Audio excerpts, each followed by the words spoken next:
आज हम पढ़ने वाले हैं क्लास 10th एनसीईआरटी का चैप्टर नंबर 7 कोऑर्डिनेट ज्योमेट्री, जिसमें आज हम क्वेश्चन नंबर 7 कवर करेंगे। ये बहुत इंपॉर्टेंट क्वेश्चन है, एग्जाम में बहुत बार पूछा भी गया है, इसलिए इसको थोड़ा ध्यान से सुनना है। देखो क्या बोल रहा है इस क्वेश्चन में, find the points on the x axis which is equidistant from 2 - 5 and -2 9। मतलब दो पॉइंट्स आपको दिए हुए हैं और आपको एक्स एक्सिस पर एक ऐसा पॉइंट फाइंड करना है जो इससे और इससे इक्वल डिस्टेंस पे है। तो हम बोलेंगे कि let the points on the x axis is Px0। ठीक है, देखो पॉइंट को P माना है और उसके कोऑर्डिनेट भी तो आपको लेट करने पड़ेंगे। तो एक्स एक्सिस पे है तो आपको भी पता है कि एक्स एक्सिस पे एक्स कोऑर्डिनेट होता है लेकिन वाई कोऑर्डिनेट 0 होता है, इसलिए आपको वाई कोऑर्डिनेट को 0 लेट करना है। एंड और कौन सी चीज दी हुई है हमको, ये गिवन जो भी है वो लिखेंगे, है ना। And the given points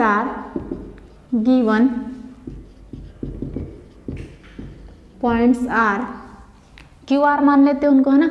Q 2 - 5 and R -2 9। ठीक है, तो हमने एक्स एक्सिस के कोऑर्डिनेट लेट किए और गिवन पॉइंट्स जो दिए थे उनको लिख लिया। अकॉर्डिंग टू द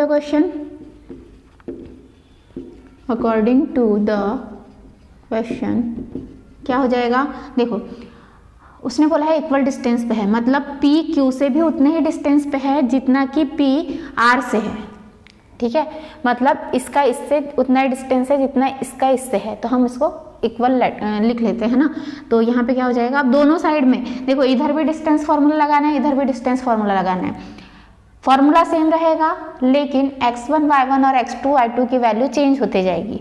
ठीक है, तो वैल्यूज पुट करते हैं हम, क्या हो जाएगा यहाँ पर दोनों साइड में, देखो x2 - x1 स्क्वायर, आपको p की वैल्यू को x1 y1 लेना है, q की वैल्यू को x2 y2 लेना है। ठीक है, तो x2 - x1 स्क्वायर, तो क्या हो जाएगा 2 - x स्क्वायर, यहाँ क्या हो जाएगा 2 - x square plus y2 - y1, है ना। तो y2 - y1, तो ये क्या हो जाएगा -5 - 0 स्क्वायर। अब इस साइड में वैसे ही पी आर, तो P की वैल्यू x1 y1 हो जाएगी और R की वैल्यू x2 y2, तो इन दोनों को लेना है ना। अभी Q को इग्नोर करो, यहाँ पे क्या होगा -2 - x स्क्वायर प्लस 9 - 0 स्क्वायर। ठीक है, सॉल्व करते हैं आगे। तो यहाँ क्या हो जाएगा, यहाँ पर हम आइडेंटिटी लगा सकते हैं, कौन सी identity, a - b whole square, तो क्या हो जाएगा a square -2ab plus b square. मैं बोल आइडेंटिटी रही हूँ लेकिन लिख यहाँ से रही हूँ, है ना। a की वैल्यू 2 है और b की वैल्यू x है, तो मैंने यहाँ कौन सी आइडेंटिटी लगाई, a - b whole square plus, यहाँ पे अच्छे से देखा जाए तो -5 - 0 क्या हो जाएगा, ये -5 का स्क्वायर, 0 की तो कोई वैल्यू है ही नहीं, इज इक्वल टू, इस साइड में देखते हैं क्या हो जाएगा -2 - x, अगेन वही आइडेंटिटी लगेगी, a की वैल्यू -2 एंड b की वैल्यू x, तो क्या हो जाएगा -2 square -2 into x plus x square. थोड़ा ध्यान से, -2 बोला है लेकिन ये -2ab है, a की वैल्यू -2 और b की वैल्यू x, फिर प्लस ये हो जाएगा 9 स्क्वायर। आगे सॉल्व करते हैं, ये होगा 2 का square 4 -2 2 = 4x plus x square और प्लस -5 का स्क्वायर कितना हो जाएगा 25 is equal to -2 square 4 minus plus 2 2 = 4x plus x square plus 9 square कितना होगा 81। तो हमने इसको थोड़ा सॉल्व कर लिया और थोड़ा सॉल्व करते हैं, तो ये हो जाएगा x स्क्वायर, देखो इसको डिक्रीजिंग ऑर्डर में लिखना पड़ता है किसी भी पॉलिनोमियल को, तो हम क्या करेंगे पहले स्क्वायर वाले टर्म को लिखेंगे, -4x और 25 + 4 कितना हो जाएगा 29 इज इक्वल टू, इस साइड में भी वही x square plus 4x plus इन दोनों को प्लस करेंगे कितना हो जाएगा 85। अब क्या कर सकते हैं, देखो स्क्वायर रूट के अंदर अगर रहेगा तो हम इसको सॉल्व नहीं कर पाएंगे, इसलिए इसको हम ये कर लेते हैं कि दोनों साइड में स्क्वायर कर देते हैं। तो यहाँ पे लिखेंगे स्क्वायर ऑन बोथ साइड, तो ये क्या हो जाएगा, देखो जब मैं स्क्वायर लगाऊंगी, थोड़ा अच्छे से ही लिख लेते हैं, कोई दिक्कत नहीं है, x square minus 4x plus 29 इसके ऊपर होल स्क्वायर लग गया is equal to X square plus 4x plus 85 whole square. Square से स्क्वायर रूट कट गया, इधर भी स्क्वायर से स्क्वायर रूट कट गया, तो हमारे पास बचा X square minus 4x plus 29 is equal to X square plus 4x plus 85। अब अगर देखें तो एक्स स्क्वायर इधर भी है, इधर भी है, एक्स स्क्वायर से एक्स स्क्वायर को काट सकते हैं। ये वाली बात याद रखनी है कि दोनों में सेम सिंबल अगर है और दोनों डिफरेंट साइड्स में है तभी ये दोनों कट सकते हैं, नहीं तो नहीं कट सकते। देखो यहाँ पे सेम सिंबल भी था और डिफरेंट साइड में थे, और यहाँ पे अलग अलग सिंबल है, 4x तो है लेकिन यहाँ पे माइनस है और यहाँ पे प्लस है, तो ये नहीं कर सकते।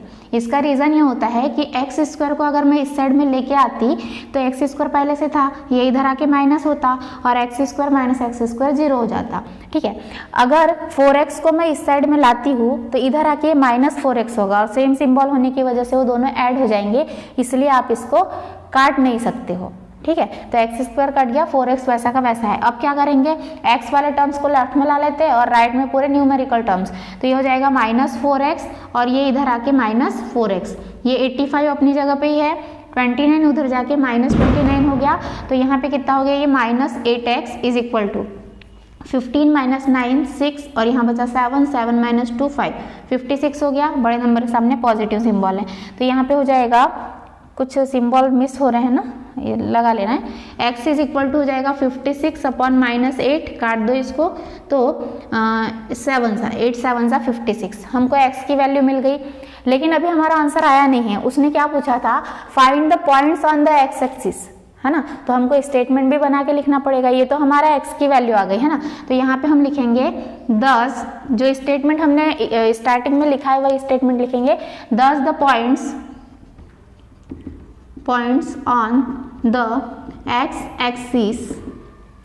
axis is, देखो देख रहे हो, ये यहाँ पे आपको लिखना है p और x की वैल्यू कितनी आई है अपनी, -7 एंड 0, तो ये हमारा फाइनल आंसर होगा। मतलब आपका आंसर ये है, ये x की वैल्यू है, ठीक है। तो आपको ऐसे सॉल्व करना है इस क्वेश्चन को, बहुत इजी क्वेश्चन है। अगर आप ध्यान से करते हो, सिंबल्स में मिस्टेक्स नहीं करते हो तो अच्छे से बनेगा। अगर आपने एक छोटी सी मिस्टेक कर दी इधर सिंबल में तो क्वेश्चन का आंसर गलत आ जाएगा, इसलिए थोड़ा ध्यान से करना है, ठीक है। तो ये क्वेश्चन जो है आज फिनिश हो गया है। नेक्स्ट क्वेश्चन जो है हम देखते हैं नेक्स्ट वीडियो में, तब तक के लिए थैंक यू।